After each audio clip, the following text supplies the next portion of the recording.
అదే RTV app వార్తల్ని క్షణాల్లో చదివే అవకాశం ఉంటుంది. ఒక న్యూస్ పేపర్, ఒక టెలివిజన్ ఛానల్ మీ చేతుల్లో ఎప్పుడు ఉంటాయి. కింద స్లాట్ బుక్ చేసాం. ఇప్పుడు ఉన్నటువంటి సోమవారం మాకు ఇప్పుడు అక్కడికి పొమ్మంటున్నారు. మాకు ఇప్పటి నుంచి అంత దూరం పోవాలంటే మధ్యలో ఏదైనా జరిగితే ఆ రిస్క్ ఎవరు, మాకు ఇన్సూరెన్స్ రాదు. ఏదైనా జరిగితే మధ్యలో ఇన్సూరెన్స్ రాదు, మీకు కట్టిన అమౌంట్ మాకు రాదు అంటున్నారు. మాకు ఇక్కడే డోన్లోనే కావాలి. డోన్లోనే మాకు ఇక్కడ మొత్తం పాసింగ్ ఇక్కడే కావాలి. 100 కిలోమీటర్లు పోయేకి 100, వచ్చేకి 100 అవుతుంది. ఆ ఖర్చు ఇవన్నీ మాకు డోన్లోనే కావాలి. మాకు ఇంకోటి ఇప్పుడు ఇటుకు వచ్చినాక మాకు చలానా కట్టి ఇటుకు వచ్చినాం. వారం కింద నుంచి చలానా కట్టినాం. ఇప్పుడు లేదు, ఉన్నటువంటి శనివారం మేము నోటీస్ ఇచ్చినామంటే మేము కట్టిన అమౌంట్ ఏం కావాలి మాకు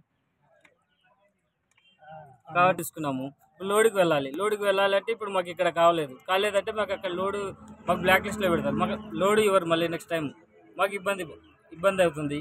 ఇంకోటి ఇప్పుడు మా వీటి నుంచి వాటికి పోవాలంటే కూడా మాకు ఇప్పుడు కాదు, ఇంకొక వాళ్ళు ఇప్పుడు వారం రోజులు కాదంటున్నారు. ఈ వారం రోజులు మాకు ఇబ్బందే కదా. మాకు ఈ వారం రోజులు మీరు ఎట్లా మాకు మళ్ళీ మేము బుధవారం రోజు ఎఫ్సీకి చలానా కట్టాము. ఇక్కడికి వచ్చిన తర్వాత సార్ ఇక్కడ ఎఫ్సీ లేదు, చేయట్లేదు, నంద్యాలకి వెళ్ళిపోండి అని చెప్తున్నాడు వెహికల్స్. మేము ఇప్పుడు మా బండ్లకు ఎఫ్సీ అయిపోయింది. ఈ రోజు నుంచి మేము నంద్యాలకి వెళ్ళాలంటే మధ్యలో ఏదైనా దారిలో రిస్క్ జరిగితే ఇన్సూరెన్స్ అటువంటి ఏం క్లెయిమ్ కావు. మాకు ఇంటిమేషన్ మేము బుధవారం చలానా కడితే మాకు సాటర్డే రోజు ఈవినింగ్ ఇంటిమేషన్ అంటే అన్అఫిషియల్గా మాకు తెలిసింది. సండే రోజు పేపర్కి వచ్చింది అది.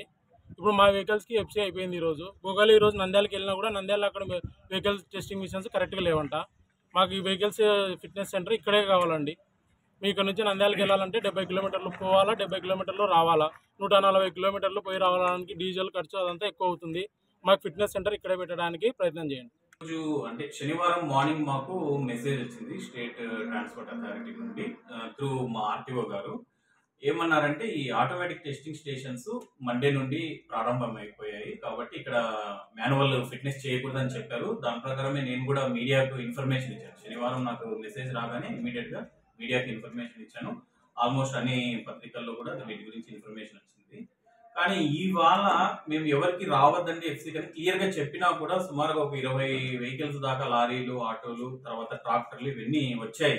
వీళ్ళకి చెప్పాను ఈ రోజు ఎఫ్సీ చేయదు అని మీకు ముందే ఇన్ఫర్మేషన్ ఇచ్చామని చెప్పినా కూడా వీళ్ళు కొద్దిగా అంటే మేము ముందుగానే ఒక వారం ముందుగానే ఈ స్లాట్స్ బుక్ చేసుకున్నాము, మీరు ఈ స్లాట్స్ బ్లాక్ చేసి ఉంటే మాకు ఈ అవసరం అంటే ఈ ప్రాబ్లం ఉండేది కాదు కదా అని అంటున్నారు. ఇప్పుడు వచ్చిన కాటికి మాకు ఎఫ్సీ చేయండి అంటున్నారు.